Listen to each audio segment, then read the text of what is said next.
ஆனா இப்ப இந்த புதிய கல்விக் கொள்கை, இந்த சமக்கல்வி அப்படிங்கிறத பத்தி நிறைய பரவலா இப்ப பேசிட்டு இருக்காங்க.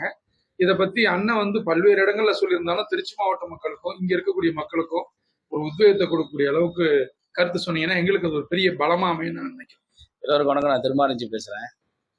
இந்த மும்மொழி கொள்கை அதை கேட்குறீங்க நினைக்கிறேன். மும்மொழி கொள்கையை பொறுத்தளவுக்கு உயர்தட்டு மக்களுக்கு தான் கிடைக்கணும்னு சொல்லி இங்கே ஆளுகின்ற அரசாங்கம் நினைக்குது. ஆனால் ஏழை எளிய பாமர மக்களுக்கும் கல்வி கிடைக்க வேண்டும் என்று பல்வேறு முன்னோர்களுடைய கனவை பாரத பிரதமர் நரேந்திர மோடி அவர்கள் அதை நிறைவேற்ற வேண்டும் என்பதற்காக அவர் கடுமையா மக்கள் மத்தியில் அந்த கல்வியை கொண்டு வரணும்னு நினைக்கிறாரு. ஆனால் இங்க இருக்கக்கூடிய நாசகார சக்திகளா இருக்கக்கூடிய திராவிட கூட்டணி, திராவிட மாடல் ஆட்சிகள் அனைவருமே தனியார் பள்ளிகள் வைத்து நடப்பதனால் அந்த பள்ளிகளுக்கான அந்த வருமானம் குறைந்துவிடும் என்பதற்காகத்தான் ஏழை எளிய மாணவர்களுக்கு மும்மொழி கொள்கையை கொடுக்கக்கூடாது.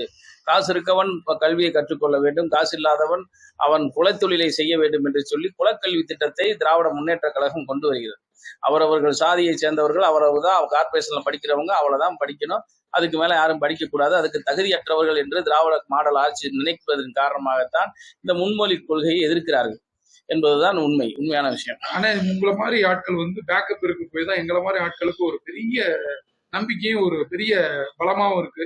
அது தொடர்ச்சி அண்ணன் எங்களை வழி நடத்துங்கிறது நாங்க இந்த நேரத்துல எங்களை பொறுத்தளவுக்கு எங்களுடைய தெய்வமாக அன்றாட வழங்கக்கூடிய சித்தராக, யோகியாக, கர்ம வீரராக இருக்கக்கூடிய நம்மளுடைய பசுமன் முத்துராமலிங்கத்தினுடைய சித்தாந்தம் என்பது தேசியம் தெய்வீகம். அந்த சித்தாந்தத்தை உள்வாங்கிய ஒரே கட்சி பாரத பிரதமர் நரேந்திர மோடியின் தலைமையிலான பாரதிய ஜனதா கட்சி. அந்த பாரதிய ஜனதா கட்சி நீடோடி ஆண்டு முழுவதும் இன்னி காங்கிரஸ் என்ற ஒரு தீய சக்தியை அழித்து இந்த பாரதிய ஜனதா கட்சி தான் இன்று தமிழகத்தை, இனிமேல் இந்தியாவை ஆளப்போகின்ற கட்சி, அடுத்து தமிழகத்தை ஆளப்போகின்ற கட்சி.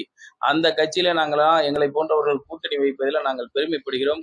கண்டிப்பான முறையிலே வருகின்ற 26 அன்று பாரத பிரதமர் நரேந்திர மோடி தலைமையிலான ஆட்சி தமிழ்நாட்டிலும் நடைபெறும். திரு அண்ணாமலை அவருடைய தலைமை சீரிய முயற்சியாலும் சிந்தனையாலும் மக்களை முன்னேற்றக்கூடிய நல்ல கருத்தின் அடிப்படையிலே தமிழ்நாட்டிலே பாரதிய ஜனதா கட்சி கண்டிப்பான முறையில் அமையும். அந்த அரசமைப்பு, அந்த அரசியல் கட்சியிலே நாங்கள் இடம்பெற்றிருக்கிறோம். அந்த 2026 சட்டமன்ற தேர்தலிலே பாரதிய ஜனதா கட்சி வெற்றி பெறுகின்ற பொழுது அந்த வெற்றி கூட்டணியில நாங்களும் இருப்போம், நாங்கள் ஆட்சி அதிகாரத்துக்கு வருவோம் தென்னிந்திய போராட்டம் என்பதை பதிவு செய்கிறேன். ரொம்ப நன்றி. நன்றி.